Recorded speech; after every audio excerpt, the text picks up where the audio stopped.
is one of those issues, I think, that's sort of lurking under the radar, that given the partisanship in Congress right now, it may be difficult for it to get traction. But it is an issue, I think, that people should continue to maintain a focus on from a maritime standpoint. If I could, that was it's interesting, Admiral, too, because in 2004, I believe, it was voted out of the Foreign Relations Committee 19-0 in favor of ratification. It stalled when it got to the U.S. Senate. This is in 2004, and so this has continued now. And this summer, there was thought to be quite a push from the State Department, and it was looking again possible, but it seemed awkward. And I've spoken to John Bellinger about this during a presidential election. It seemed to be that got caught up in the presidential politics, and 36 senators came out against it, even though President Bush, President Obama, Secretary Rice, Secretary Clinton all supported ratification of the Law of the Sea Treaty. It's very, very peculiar. Someone was asking during the break, how does this happen?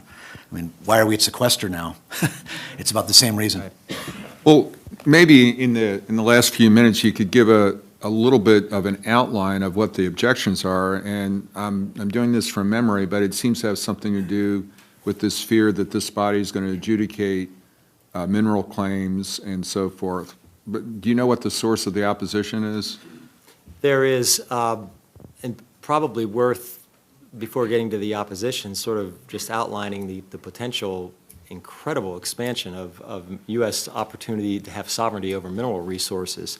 But I think the source of the opposition largely is derived from the fact that there is a concern that the United States can do things unilaterally and it doesn't need the convention support to do them, such that if someone talks about the resources in the extended continental shelf, and I realize some of this are terms of art that would be, if we had more time, we could spend more time defining them, but there is a potential area beyond 200 miles of the United States which has extraordinary potential resources in it. If the United States were a member of the convention, the United States could get a claim, scientifically based claim, to this extended continental shelf ratified, and then under international law have secure title to the area. Opponents, I think, make what I believe to be a flawed argument that we don't need any of that international law stuff. We can just go out there and do it.